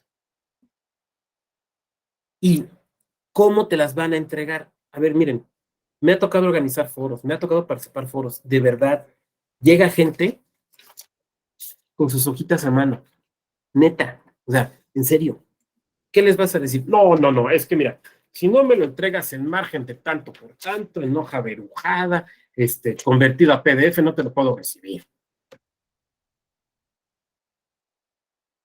Se los digo porque hay quien lo hace así. O sea, me van a decir, este está hablando de verdades de perogrullo. Es que lo he visto, lo hacen así. Entonces, bueno, no, a ver, no, tiene que ser atendiendo al grupo que estás conjuntando. Probablemente ni siquiera te lo vayan a presentar por escrito. Pero debe haber un mecanismo, la gente debe de saber cómo puede presentar las cosas, dónde las debe presentar. Eso se tiene que saber.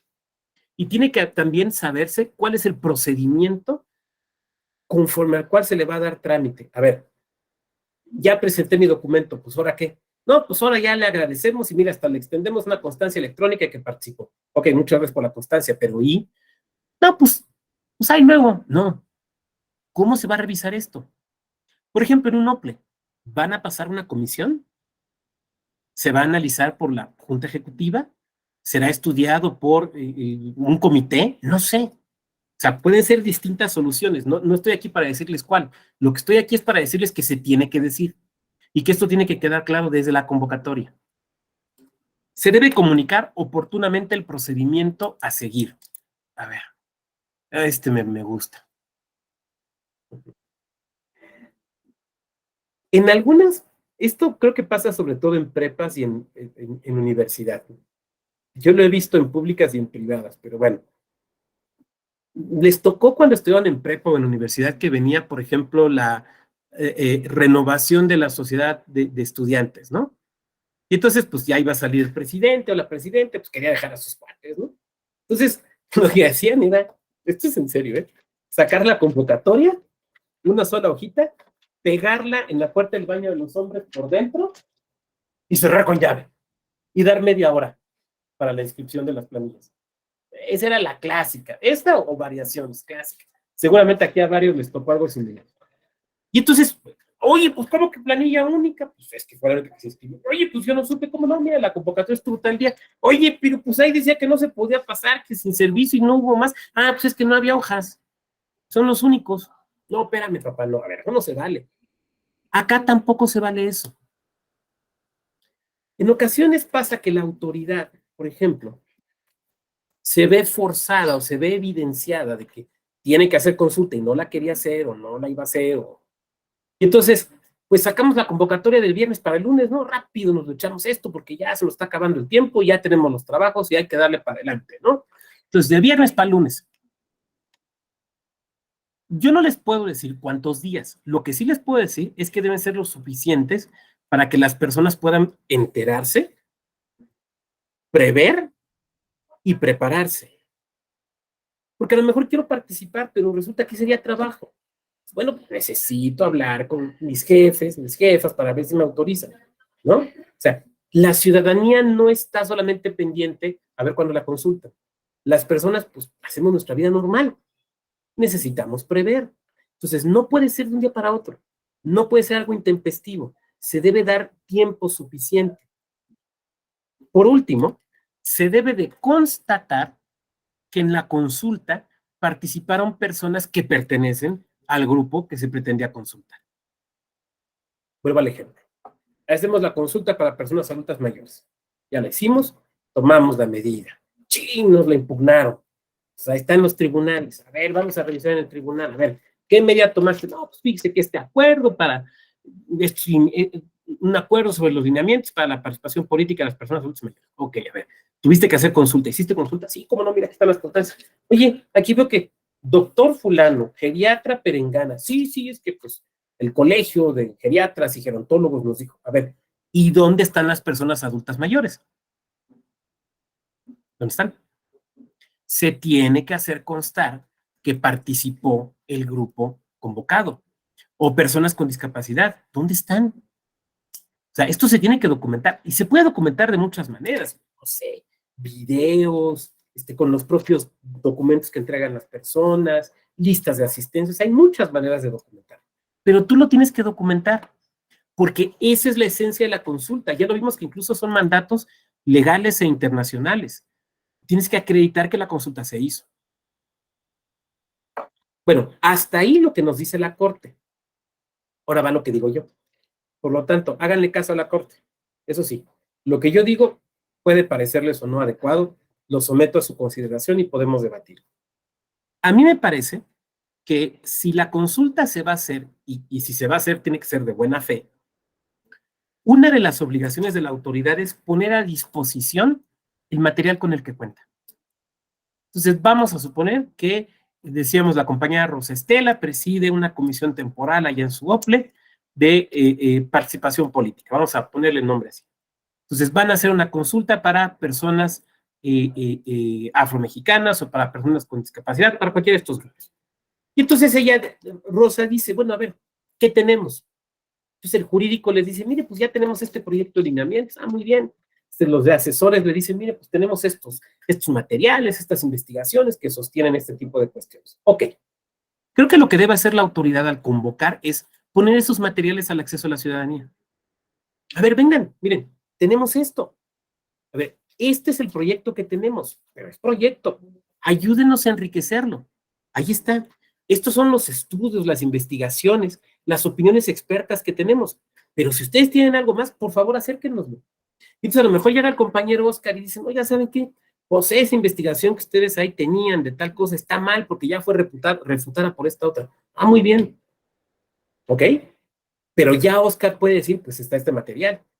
O, por ejemplo, llega Juan Ignacio y dicen, oigan, es que esos lineamientos están mal porque, fíjense, esta parte de aquí es inconstitucional por esta y estas rosazones. Entonces, Rosa Estela, en lugar de enojarse, le va a decir a Oscar, oye, muchas gracias por sacarnos este material. A Juan Ignacio, muchas gracias por hacernos notar esto. Me van a decir, le están haciendo la chamba a la autoridad. No, están colaborando. Están colaborando. Yo creo que la autoridad, obrando de buena fe, debe decir, tengo este material, tengo estas opiniones, tengo estos escritos, tengo estas investigaciones, tengo estos proyectos, vamos a verlo. Eso no quiere decir que no me puedas decir otras cosas, o que solo tengas que opinar de lo que estoy sometiendo a tu consideración. Quiere decir que te estoy dando información para que puedas opinar de mejor manera.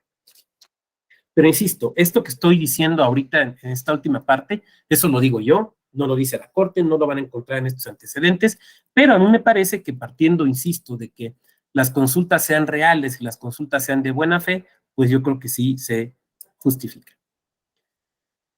Bueno, yo quisiera dejar aquí mi peroración y ahora sí pasar a sus comentarios, reflexiones. Si plantean alguna pregunta y puedo ofrecer alguna respuesta, con mucho gusto. Entonces, si quieren ir levantando su manita virtual, mientras voy viendo aquí en el chat.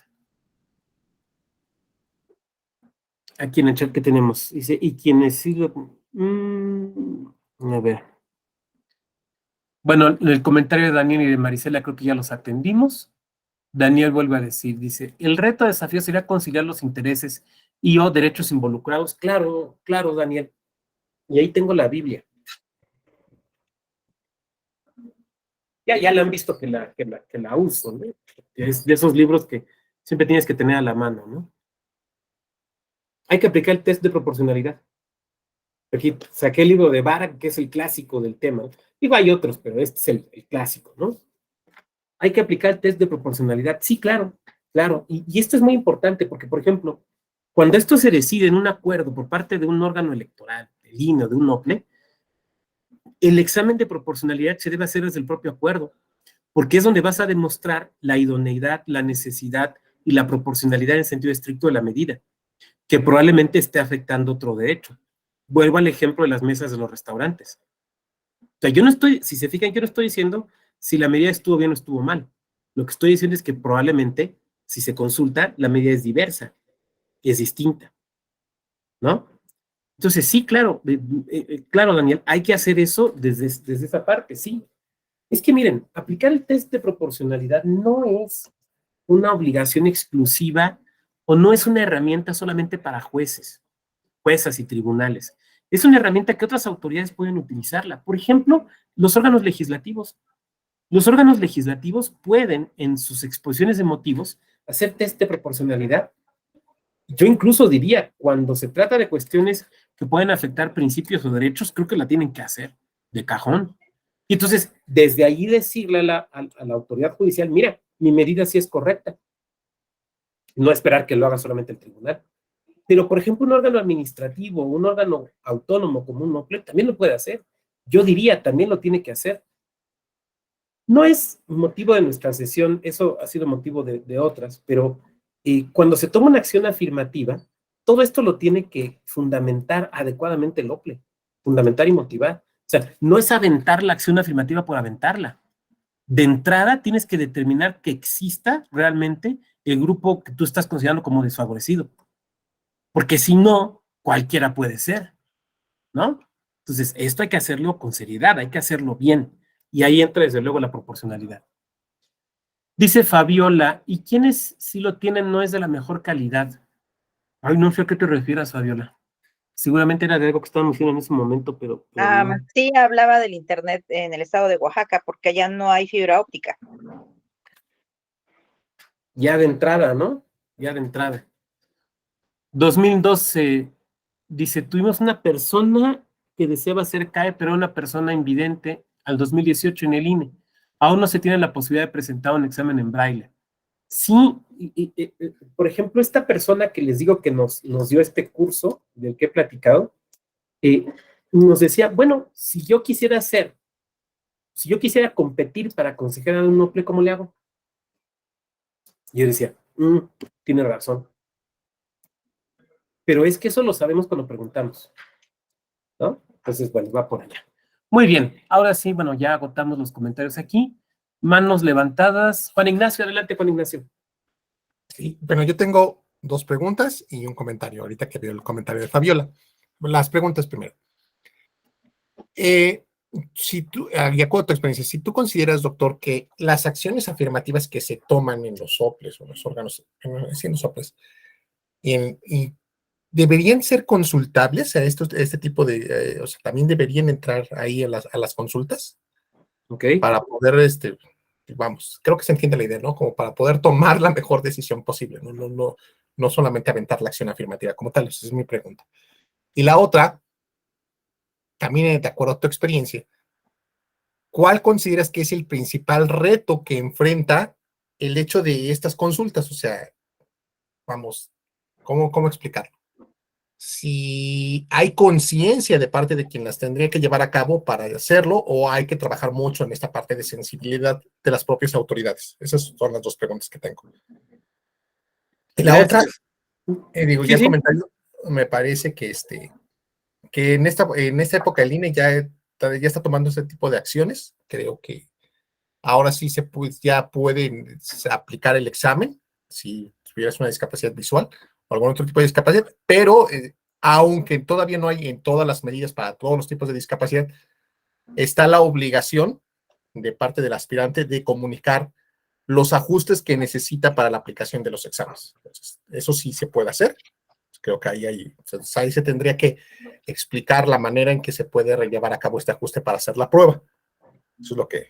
Y luego últimamente tomaron como medida afirmativa para los CAES, ahora en las elecciones del Estado de México y de Coahuila, que personas con discapacidad y la diversidad sexual, si llegan a obtener el puntaje mínimo de la calificación aprobatoria, obtendrían un punto adicional a su calificación para incentivar la participación, ¿no?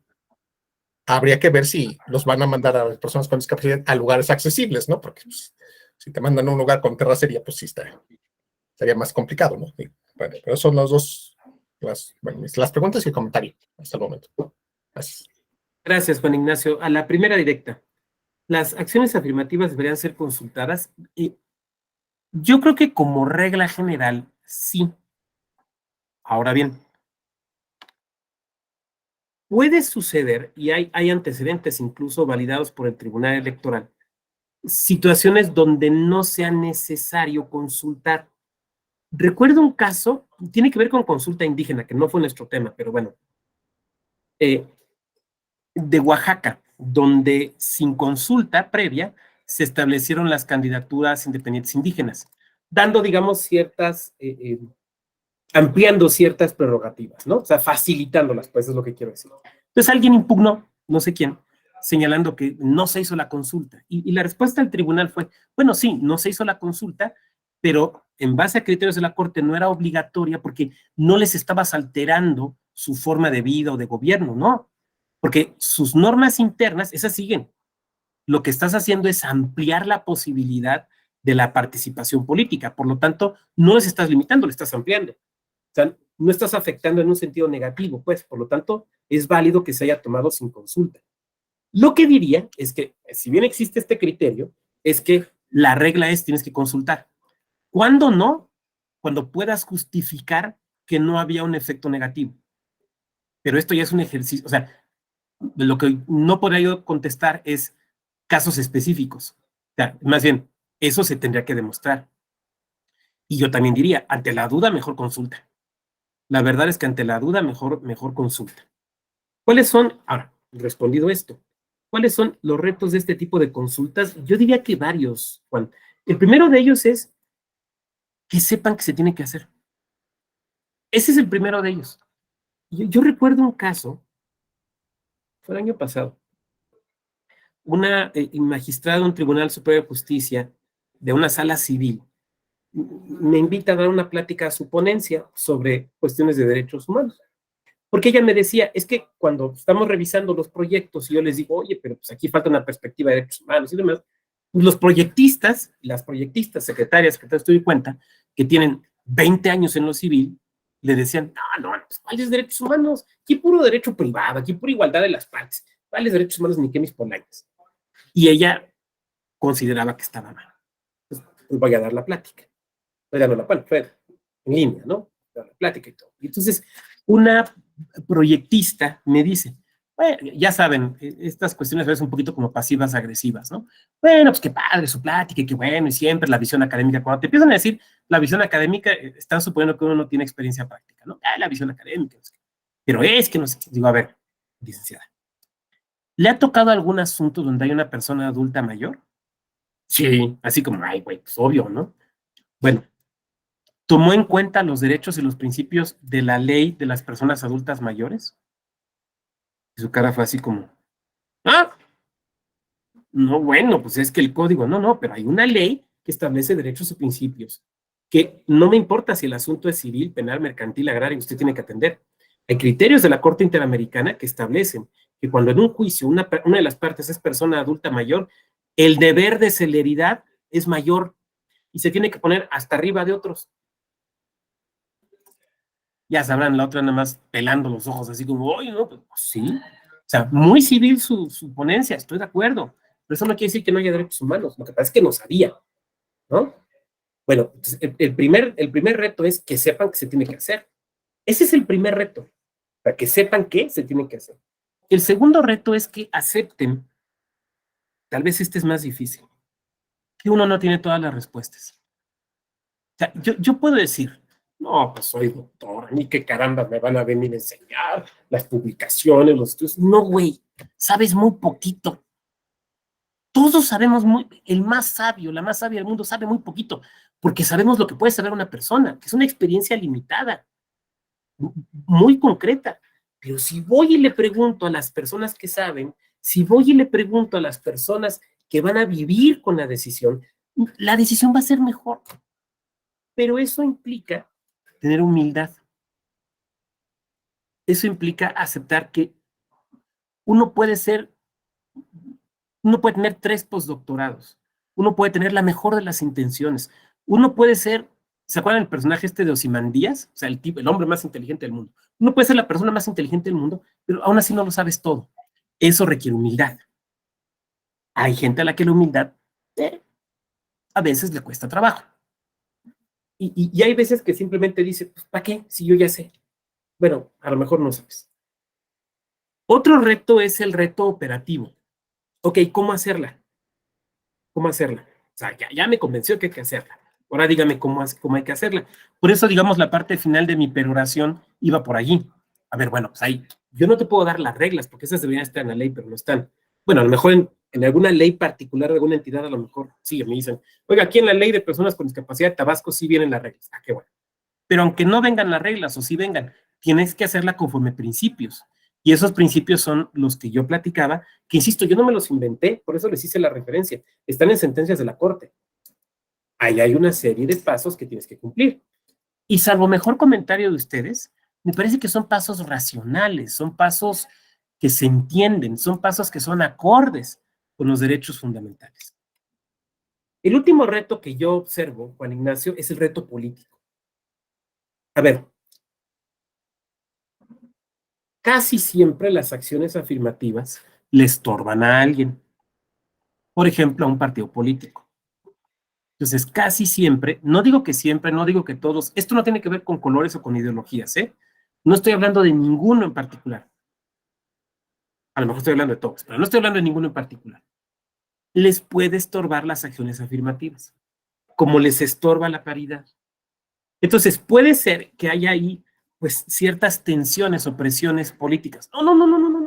No se metan en ese tema, no, para estas elecciones no, en 6 años le vamos viendo si vale la pena, no, es que no te metas con eso, va en contra de la ideología de mi partido, me vas a fregar. O otros que son más sutiles, no, mira, no agiten las aguas, mejor miren, aquí lo discutimos y lo aprobamos en el consejo, pero no lo hagan público, pues, o sea, que la gente no se entere, porque. Entonces creo que ese sería el tercer reto, el reto digamos, de lo político. O sea, yo lo he escuchado muchas veces, por ejemplo, cuando son medidas que tienen que ver con pueblos y comunidades indígenas, afromexicanas, o con o con personas de la comunidad LGBTIQ. No, es que aquí en mi estado, pero es que hay que tomar, no, es que el partido, es que hay que tomarlas. Entonces, la realidad es que eso puede provocar, que eso somete a presión al órgano y somete a presión a sus integrantes. Esa es una realidad.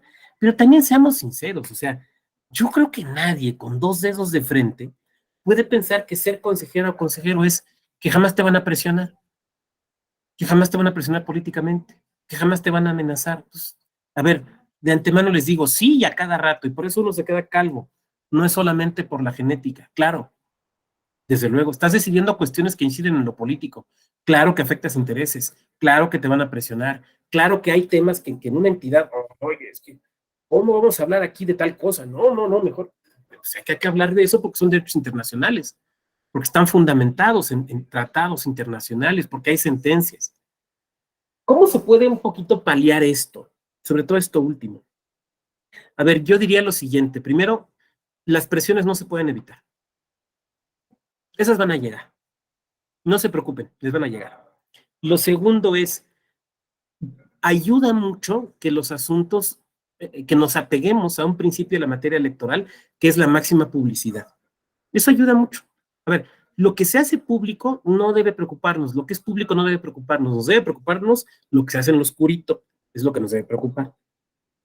Tercera, hay que apoyarse en cuestiones que son externas al propio órgano, pero que uno tiene que atender. Por ejemplo, los tratados internacionales, por ejemplo, la ley, por ejemplo, las sentencias de los tribunales. A ver, don diputado, a ver, don dirigente, aquí está este tratado internacional. Bueno, pero es que ¿quién se va a dar cuenta? Aquí está esta ley local que su partido votó a favor. Aquí está este criterio de sala superior. Dígame cómo le hacemos. Ojo, cuando les digan, no te preocupes, tú bríncalos, total, nosotros te apoyamos, no les hagan caso. Acuérdense lo que pasó en Chiapas. ¿Se acuerdan la primera tanda de consejerías que destituyeron, entre otras razones, porque no hicieron cumplir la paridad? Entonces no se anden creyendo eso. Siempre es mejor equivocarse a favor de un derecho que en contra de un derecho. Entonces, a ver, pues aquí tengo todos estos antecedentes. Miren, yo me acuerdo mucho, me pasó respecto a una iniciativa legal que presentamos, duro y friega y encima un partido político en contra de un punto. Entonces yo le expliqué en sesión, a ver, está esta sentencia de la Corte, está este criterio, era un tema de reelección. Estaba muy claro que no había para dónde. Entonces dice el diputado, bueno, el representante del partido que además era diputado, bueno, ya llegará a la Cámara y entonces ahí tomaremos la mejor decisión. Y se fueron por otro lado. Y bueno, cuando se las impugnen, que no digan que el instituto se las mandó chueca, ¿no? Pero es mejor equivocarse a favor que en contra, es lo que quiero decir. Bueno, esas serían mis respuestas, Juan Ignacio, muchas gracias. ¿Quién más?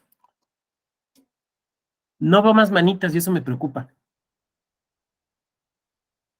¿Quién más? ¿Quién más? ¿Qué otros casos que les haya tocado ver y demás? Oscar, adelante, Oscar. Hola, ¿qué tal? ¿Sí me escuchan? Sí, en la parte de su exposición, en el momento que comentó la parte de los módulos de atención ciudadana, que en el segundo piso, en el primer piso, me hizo recordar que en el proceso anterior, yo trabajo en la Unidad Técnica de Fiscalización en Baja California, y nos había llegado una instrucción de parte de la vocal ejecutiva, diciendo que deberíamos dar atención a todos los candidatos independientes o partidos que fueran a solicitar cualquier tipo de información. Mi oficina se encuentra en un segundo piso.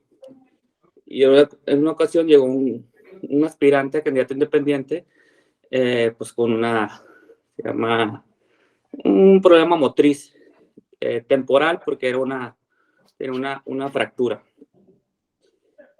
Pero la instrucción era que la enlace de fiscalización tenía que dar la atención en su oficina para no acaparar otras oficinas del área. Resultado de cierta enemistad entre la vocal ejecutiva y el enlace, bueno, detalles, ¿no? Pues, ¿qué hacíamos ahí? El ciudadano o aspirante, pues, no podía subir, o no era conveniente que subiera las escaleras y pues la enlace tiene instrucción de no dar información en otra parte, que no fuera en su oficina. Bueno, pues ahí se metió la vocal secretario y nos prestó su oficina y como que votó el asunto. A la semana, pues yo creo que el resultado de eso, nadie nos dijo, ¿no? Nos llegó un curso, parte de la unidad de igualdad de género del instituto, llamado Atención a la Ciudadanía con apego al protocolo para inclusión de personas con discapacidad. ¿Cuál fue el resultado? ¿Cuál fue el cambio? Pues que nos cambiaron de oficina, nos bajaron al piso de abajo. Una mejor oficina, más amplia, pero atendiendo que las oficinas que puedan dar atención a ciudadanos estuvieran en la planta baja y las demás oficinas que no tienen que ver así como directamente con atención ciudadana quedaran en la parte de arriba. Era mi comentario al respecto, nada más. Gracias, Oscar, por compartirnos esto. Sí, tiene un impacto en la atención ciudadana. Yo recuerdo el caso de una Comisión Estatal de Derechos Humanos que estaba en un tercer piso y no tenía ni rampas, ni elevador, nada. Y cuando entra un nuevo presidente de la comisión, dice, no podemos estar aquí. O sea, porque entonces estamos limitando justamente el acceso, ¿no? Entonces deciden mudarse y obviamente les reclaman el cumplimiento del contrato y demás, y uno de los temas era justamente este, ¿no? Y me acuerdo que debatía el juez del asunto y decía, bueno, pero a ver, usted firmaron el contrato, lo tiene que cumplir, pero es que no reúne las condiciones y mire usted derechos humanos. No, usted lo tiene que cumplir. Oiga, pero está esta dimensión, ¿no? Eso es lo que pasa cuando nos clavamos mucho en un punto y no vemos que esta es una cuestión de derechos humanos y se tiene que asumir, interiorizar como una cuestión justamente de derechos humanos. Muchas gracias, Oscar, por tu comentario. Ahora, y desde luego cuando se dice esto no se está criticando, o sea, se pueden tener como, es que las instituciones, bueno, es que son cosas que no se veían. Ahora estamos en la lucha de todo esto, ¿no? Muy bien, ¿quién más?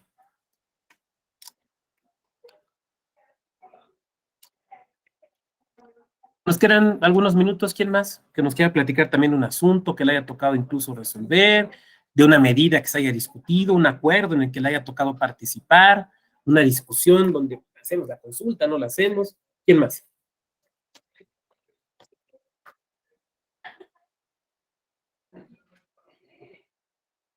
En el chat. Bueno, no había nada más. Yo les agradezco mucho que se hayan conectado.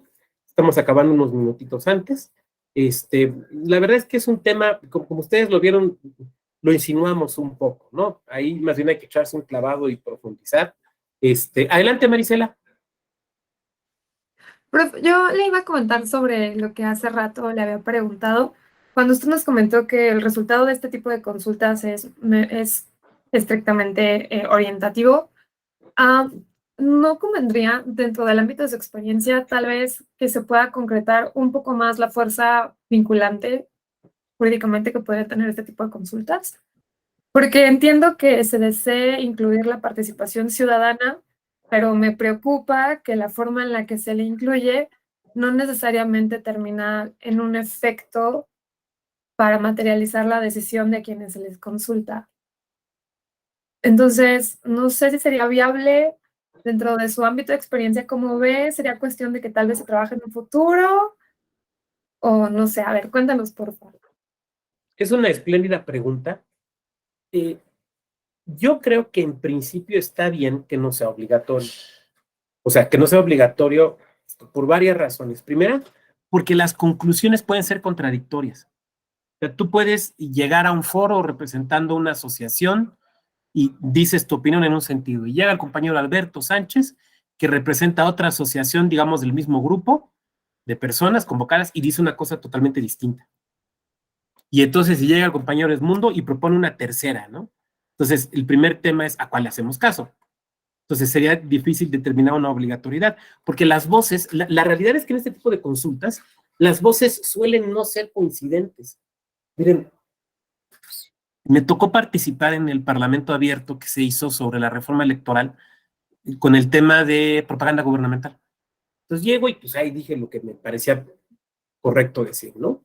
Pero, por ejemplo, estaba el magistrado Rubén Lara Patrón, con toda la experiencia de sala regional especializada, pues dijo otras cosas muy atendibles.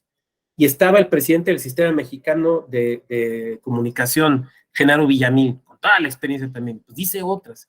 Entonces dices, bueno, nadie está diciendo cosas inverosímiles o cosas que podemos simplemente dejarlas a un lado, ¿no? Ahora, entonces, pero pueden decir cosas contradictorias.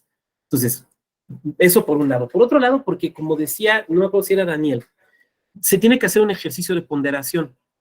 Entonces, ustedes me dan su punto de vista como integrantes de un determinado colectivo, pero yo tengo que ver cómo puedo tomar una medida que les favorezca, pero que a la vez sea la menos invasiva en los derechos de otros grupos. Entonces, tengo que hacer un ejercicio de ponderación. Ahora, ese lo tengo que hacer yo como autoridad. Tú como ciudadana que llegas aquí a proponer, tú no lo tienes que hacer. Esa no es tu obligación. Si quieres lo haces, pero no es tu obligación, pero sí es mi obligación al momento de tomar la decisión.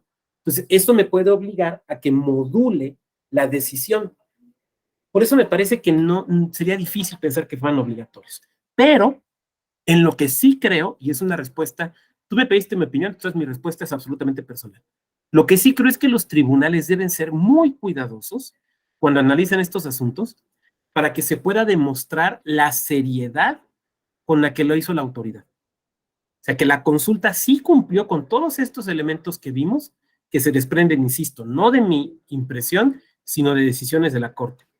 Que la consulta fue bien hecha, que la convocatoria fue correcta, que analizaron con seriedad las propuestas de la ciudadanía, que las fueron documentando. Me van a decir, oiga, doctor, es mucho trabajo. Sí, yo me acuerdo de una reforma electoral en la que me tocó participar. Nos aventábamos unas discusiones, porque sí es un equipo de trabajo interno con consejería. Estaba el consejero presidente, los consejeros que querían acudir a las sesiones, que casi no iban, la dirección jurídica, yo de parte de la coordinación de asesores. Nos aventábamos unas discusiones largas de madrugada, debatiendo los puntos que habían propuesto la ciudadanía, y todo lo fuimos documentando. Eso quiere decir que no nos equivocamos, estoy seguro que nos equivocamos, somos humanos, pero quiere decir que tomamos el asunto con seriedad. Creo que eso sí se le puede exigir a la autoridad. A ver, demuéstrame qué hiciste con las propuestas. Ay, pues ahí las recibí en el correo electrónico. Ok, y después, ¿cómo las procesaste? Pues, ¿cómo las procesaste? Sí, o sea, ¿cómo las estudiaste? ¿Cómo las analizaste? Pues ahí en el correo. No, entonces no lo hiciste, papá. Hiciste un ejercicio de legitimación, pero no una verdadera consulta. Entonces, creo que eso sí se debe de controlar. Dicho de otra manera, aquí lo más importante es controlar el procedimiento. Un buen procedimiento muy probablemente lleve a un buen resultado. Ahora, desde luego, también puede haber un control de constitucionalidad de la medida final, ¿no? Desde luego. Pero bueno, ya lo platiqué por referencia a la ponderación. Muy buena pregunta, Marisela, muchas gracias. Sé que mi respuesta a lo mejor puede ser un poco insatisfactoria, porque habrá quien me diga, oiga, doctor, no, a ver, dénoslo como receta, así como cuando vas a hacer frijoles. Compras los frijoles, los sacas, les quitas las piedritas, luego los lavas, luego los pones a hervir. O sea, hay una serie de pasos muy específicos a seguir. O sea, no los metes a hervir y luego les quitas las piedras, ¿no? Aquí no puedo decirlo así, pero la verdad es que creo que con los principios que se desprenden de la Corte, sí podemos tener una idea de. Ahora, podemos hacer muchas cosas en la práctica. Por ejemplo, vamos a ponernos creativos. Pensemos en un OPLE que viene proceso electoral, entonces tiene que tomar varias acciones afirmativas. Bueno, ese OPLE puede hacer varias cosas. Por ejemplo, tomar un acuerdo y decir, vamos a hacer acciones afirmativas en estas materias y vamos a consultar a estos colectivos.